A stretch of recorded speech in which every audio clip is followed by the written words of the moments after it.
Alors bonjour, dans cette nouvelle vidéo consacrée une nouvelle fois à une marque de guitare bien connue, Fender, et ce que les gens ne disent pas vraiment, c'est que Fender traverse une crise financière, peut-être même une crise d'identité, et on va voir si justement leur nouvelle gamme de guitares, en particulier les gammes récentes Fender Standard, Fender Player 2, etc., sont pas une réaction à ces difficultés financières. Alors pour argumenter dans cette vidéo, je vais m'appuyer sur les différentes Telecaster, ici comme celle-ci de Squier, qui sont disponibles chez Fender aujourd'hui en 2025. Je dis bien que cette vidéo concerne 2025, tout peut changer dans les mois à venir. Pourquoi la Telecaster? Parce qu'il n'y a rien de plus simple que cette guitare. On a en gros deux morceaux de bois, deux micros, des potentiomètres, etc. Ça fait 75 ans qu'on fabrique cette guitare et qu'on sait la fabriquer, en tout cas que Fender la fabrique, et c'est plutôt bien. Et c'est également pas forcément peut-être la guitare la plus populaire de chez Fender, on va dire la deuxième, je pense la Stratocaster est plus populaire, mais c'est un instrument que je connais moins. Donc ça sera à vous de me dire si les conclusions que je tire sont valables également pour la Stratocaster. On va voir que les difficultés financières traversées par Fender sont sans doute liées à certaines décisions qui ont été prises. Et avant tout, vous êtes nombreux à regarder mes vidéos sans être abonné du tout, donc ça serait sympa si vous pouviez vous abonner, surtout que je prépare d'autres vidéos du même style. Il y a une vidéo sur l'amplification à lampe qui arrive, sur la Telecaster mais plutôt au niveau des sonorités et des différentes versions de l'instrument, sur les guitares, les Benton, vous voyez peut-être derrière moi. Et j'en profite également pour vous dire, je suis le webmaster du site guitare-électrique.net entièrement dédié à la Telecaster, donc n'hésitez pas à aller voir, et vous avez bien sûr des liens dans la description. Donc je vais vous lister la gamme Fender pour la Telecaster. Vous pouvez avoir une Squier Sonic Telecaster, aujourd'hui en 2025, une Squier Affinity Telecaster, une Squier Classic Vibe comme celle-ci, une Fender Standard, une Fender Player 2, une Fender Player 2 Modified, modifiée, c'est la plus récente, une Fender Vintera 2, une Fender American Professional 2, une Fender American Vintage 2 et une Fender American Ultra 2. C'est bon, j'ai terminé. Je parle même pas des modèles signature et du custom shop. Là, on rentre dans des choses bien plus chères. Et on a donc le choix entre 10 modèles différents de Telecaster qui proposent la même chose, du bois, deux micros simples, et voilà. Et donc, on a le choix entre 10 modèles différents, avec des prix différents, des caractéristiques légèrement différentes au niveau de la qualité des micros, des sonorités, du chevalet, de la forme de manche, etc. Et chaque modèle a bien sûr des avantages et des inconvénients. Donc le problème que j'ai aujourd'hui, puisque je connais bien cet instrument pour en avoir joué beaucoup, et vraiment aimé cette guitare, c'est que j'ai du mal à recommander un instrument en 2025 à quelqu'un qui me dit « je veux une bonne Telecaster ». Voilà. Donc je vais lui recommander une Fender américaine à plus de 2000 euros.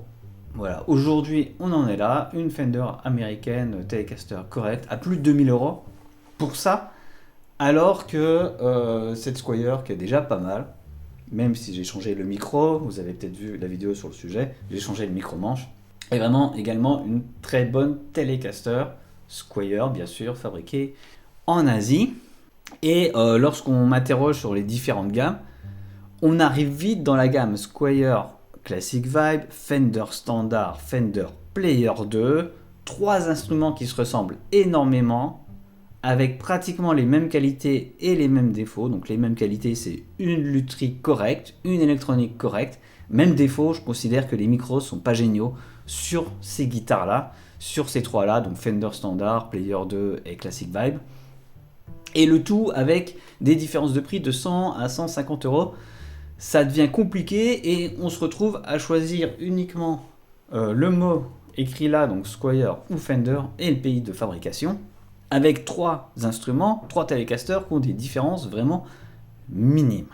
Et clairement, c'est difficile de choisir entre ces trois-là, et donc on va choisir le prix, prendre une Fender Standard, si on veut voir écrit Fender, ou une Squier Classic Vibe, qu'on trouve en plus sur internet aujourd'hui presque autour des 300-350 euros, neuf, et encore moins cher d'occasion.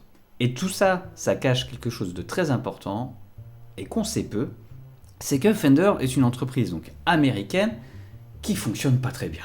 Voilà, Fender, ça va pas fort. On a une entreprise qui fait environ 800 millions à 900 millions de dollars de chiffre d'affaires chaque année et qui a une dette associée à une ligne de crédit de presque 200 millions de dollars. Donc il faut rembourser récemment. Ils ont même des échéances de dizaines de millions de dollars parfois par mois à rembourser.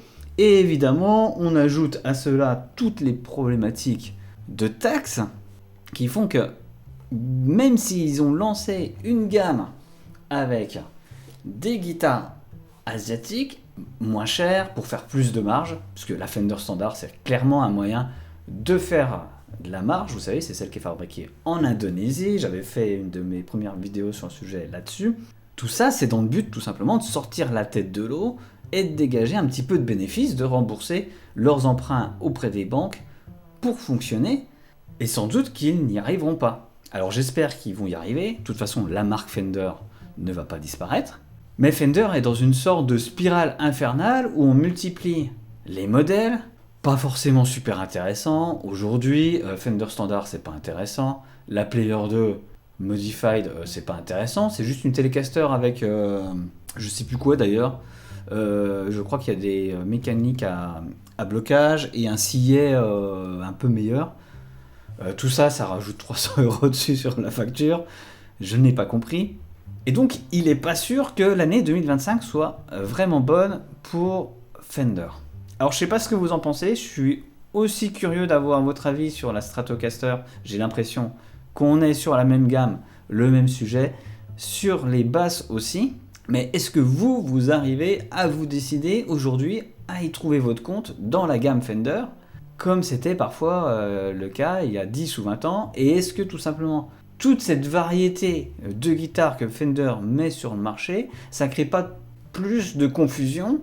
Et finalement, on ne va pas se retrouver avec des gens qui se détournent des marques comme Fender pour aller chercher des choses bien moins chères, plus clair et avec un meilleur rapport qualité-prix, plutôt que de mettre sur le marché des guitares un peu à la va-vite pour tenter de faire la marge et de sortir la tête de l'eau.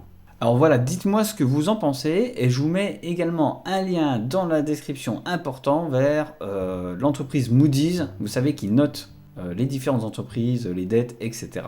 Et il y a quelques semaines, ils ont vraiment sorti une perspective négative sur l'année 2025 sur Fender en disant qu'il fallait faire très attention avant de prêter de l'argent à cette entreprise américaine. Donc j'espère évidemment que Fender va s'en sortir, dites-moi ce que vous en pensez dans les commentaires et on se retrouve bientôt pour une nouvelle vidéo, sans doute sur l'amplification à lampe.